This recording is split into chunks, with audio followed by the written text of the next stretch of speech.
Welcome to Wordsmith Academy. We are at the Kelowna Comic Con this weekend. We're going to have a wander around, talk to some people, and check out what's going on.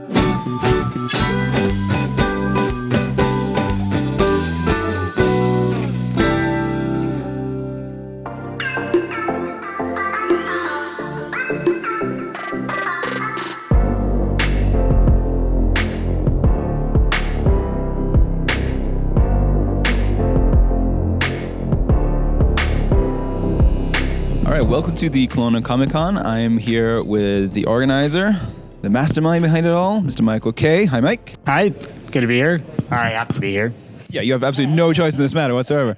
So I just want to pick your brain a little bit, find out a little more about why you started the Comic Con, and you said there's a story behind that, so let's start there. Yeah, well, about 5 years ago, I went to Calgary Expo, and it was the first time I'd ever gone to a Comic Con 5 years ago, and I went because one of our guests that's here this year, Arts Item, was there, and I wanted to get some of his artwork, and I was amazed at how big it was and how inclusive it was, and the cosplays. It was so amazing, and I was like, how come I've never heard of it? And I realized because Kelowna didn't have one.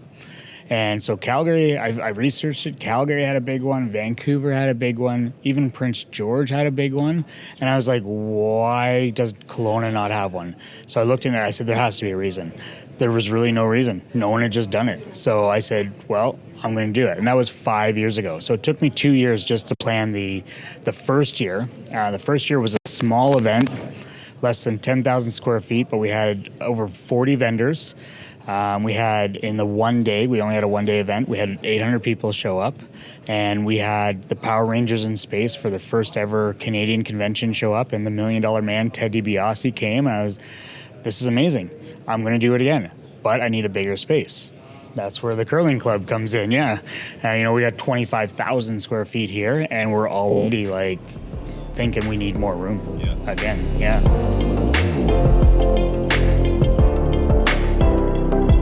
There's a ton of work that goes into planning this kind of thing.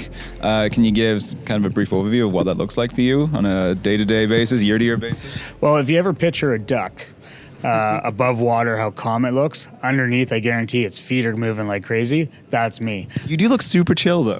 Well, today's a little bit more chill day, but yesterday was running around pretty hectic. But luckily, I have an awesome team of organizers. I got a great partner, Chibi's Anime here in Kelowna. They're amazing people and are really helpful. And without any of that, it definitely wouldn't go. Definitely wouldn't. Our board is amazing. Peter, Adam, Sarah, I love you guys. And my volunteers. All my volunteers are amazing. And I wouldn't be able to do it without them at all.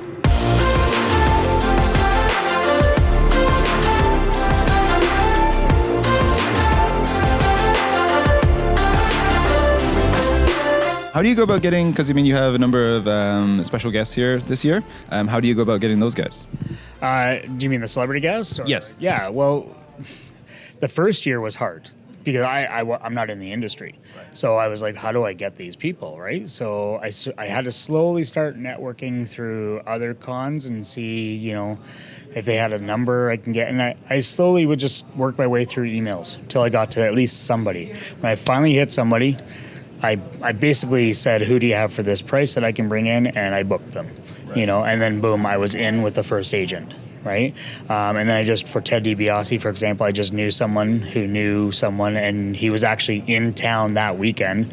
So it worked out that we could have Ted DiBiase. And the funny story about our first year is it was planned for a Saturday originally, but because Ted DiBiase was actually scheduled to do a match where he was supposed to be, I moved the whole show to Sunday, just so I could have the $1 Million Man at that show. So it was on a Sunday strictly because Ted DiBiase wouldn't be there if it wasn't. I was like, I gotta have the $1 Million Man, So, which in itself wasn't hard. It wasn't easy because he's ordained now and he doesn't usually work on Sundays. So we had to, work out a deal with him that he would only do a couple hours or stuff like that. So, yeah. So the funny thing is, once the agents started coming in,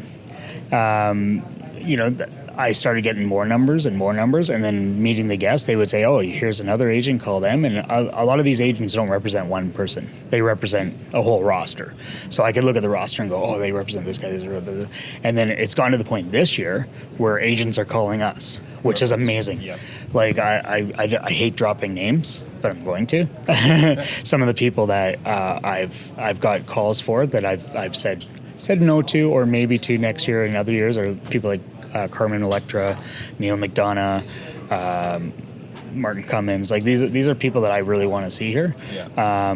But the unfortunate thing is a lot of these agents contact you late. Yeah. You've already spent your budget, or they're in the epsilon that we're just not there yet value wise. So, right. But I mean, I would have loved to meet Carmen Electra, but but I'm very happy with our guest lineup this year. Extremely happy, and I'm especially thankful for like Lachlan Monroe, who came on such short notice, and Chelsea Rice, who called me to come to the show. She wanted to come to us. I never even contacted her. That's awesome. So like, and because we lost a couple of our Walking Dead guests to filming, it was amazing to get these people to come on such short notice, especially because they just drove up from Vancouver. So that's really handy. We're in a great location for that sort of thing. That's true. Yeah, it's a nice place.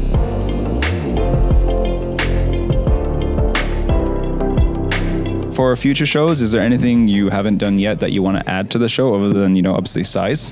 I want to have the cosplay contest to be a bigger extravaganza. Right. I want lights and smoke and whatever and all that. To do that, we're going to need a bigger venue, because the vendor hall right now is all vendors and all artists, and we can't really close off a section of that. So we need almost at least another 50% of space to build something like that. Right. There's some guests on my list that are, on my wish list that I really want to have, and I really want to increase our panel scheduling. We're limited in space for that sort of thing, so that's another issue with the space that we have to deal with, that we really want to have a lot of panels, but we don't really have the space for it. Got it. So. Okay. Where can people learn about Kelowna Comic Con for future years and stuff? Well, our website is kccexpo.com, or they can find us on Facebook and Instagram, Kelowna Comic Con. Awesome. Thank you so much, Mike. It's an awesome event. I really appreciate it, man. I really appreciate it.